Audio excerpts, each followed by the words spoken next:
All right, folks. Today we're going to talk a little bit about the link between respiratory disorders, breathing issues, and anxiety. Bum, bum, bum. There's a lot more to this. This video could be hours and hours and hours long, talking about the fixes or the solutions to this problem as well. We're just going to talk about the link today, so it's going to be somewhat brief comparatively.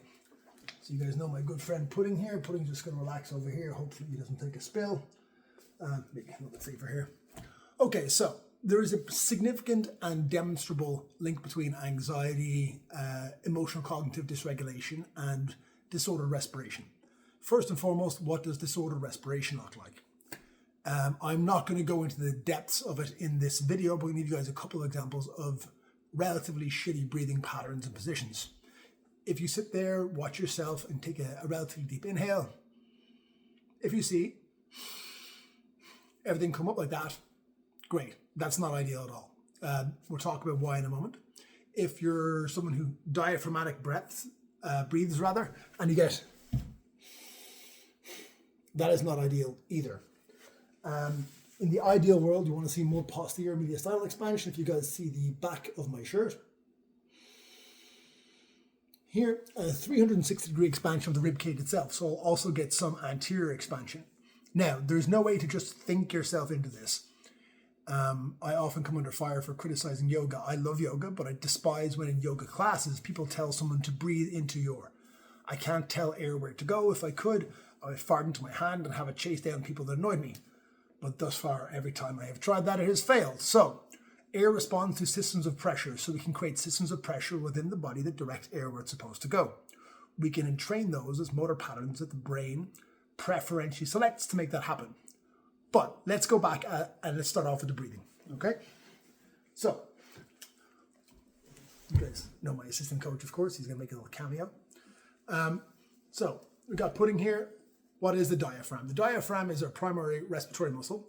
It's asymmetric, a little bit thicker and bigger on the right side, like so. A little bit more domed up, okay? Like this. And Pudding's right. So when we inhale, what should happen is that should drop down. When we exhale, it should drop up.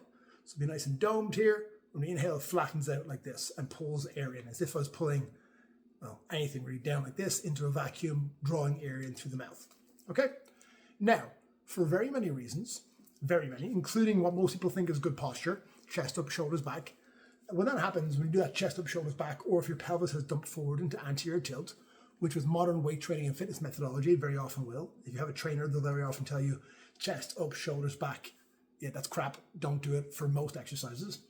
But, and I promise I can back that up with mechanistic explanation, but again, beyond the scope of today's video.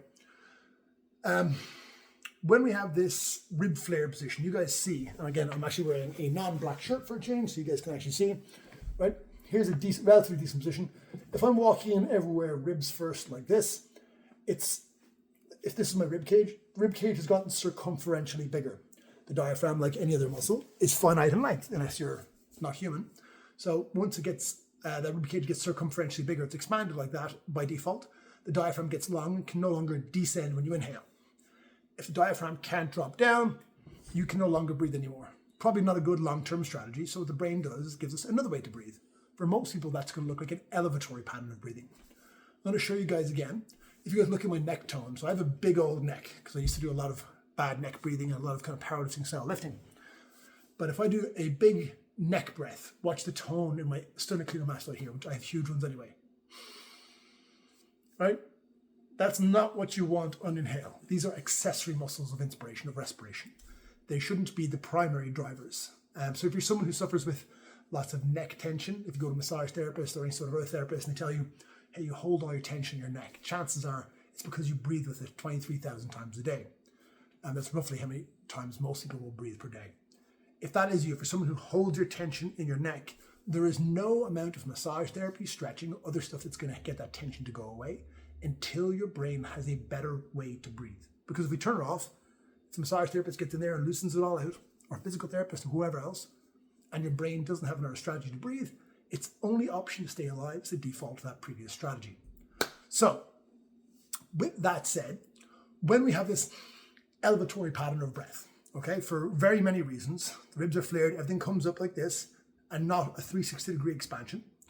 What we're also going to get is typically an imbalance to some extent, and the extent is rather variable.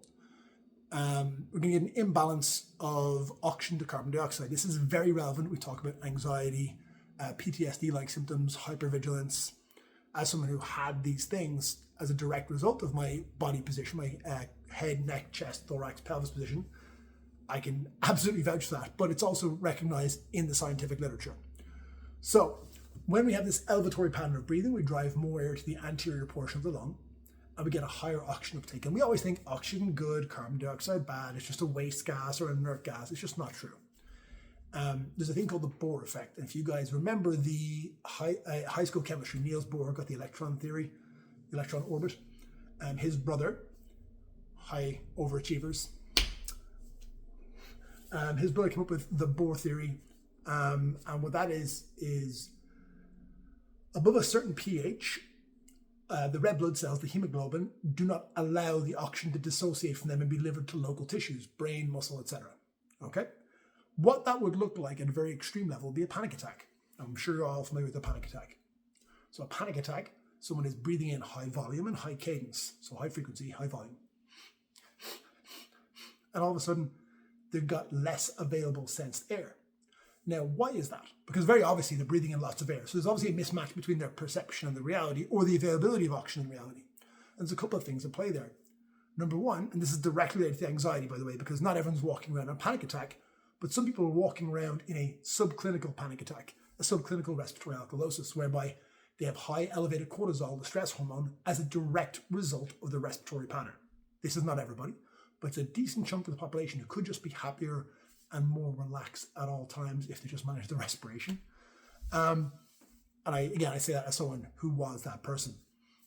So when we have this lift like this, and we're getting that kind of panic attack, either subclinical or clinical level, what happens is the chemoreceptors in the brain, your literal gas tank, they're sensing how much oxygen and carbon dioxide are in the blood.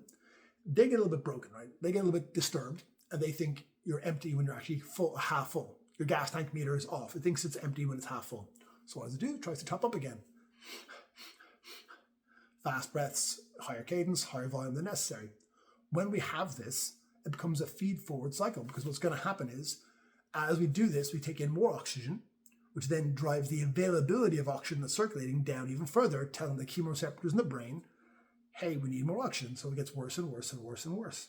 That's a panic attack. When it reaches its zenith, its peak. And how do most people treat a panic attack? They'll get you, they might use bronchodilators, but very often they'll have you breathe into a paper bag. So you're circulating lower oxygen, higher carbon dioxide. The carbon dioxide, I could be incorrect about this, so if I get the number wrong, do not yell at me in the comments. I believe the appropriate pH range for oxygen to dissociate from red blood cells is 7.35 to 7.45. The carbon dioxide acts as a relative acid, so when you rebreathe higher CO2 air, it brings the pH level down from having too much oxygen into that favorable range. And all of a sudden the brain's like, oh, well, we have all this oxygen available. Probably a cogent metaphor would be, hey, I just gave you a ton of money. It's Mexican pesos, but I just airdropped you into Denmark. So you can't spend it. You have all the money, oxygen, you could need, but you can't actually spend it. So you feel like you're broke. So you keep trying to get more money, more money, more money, more money. But what you really need to do is be able to use that money.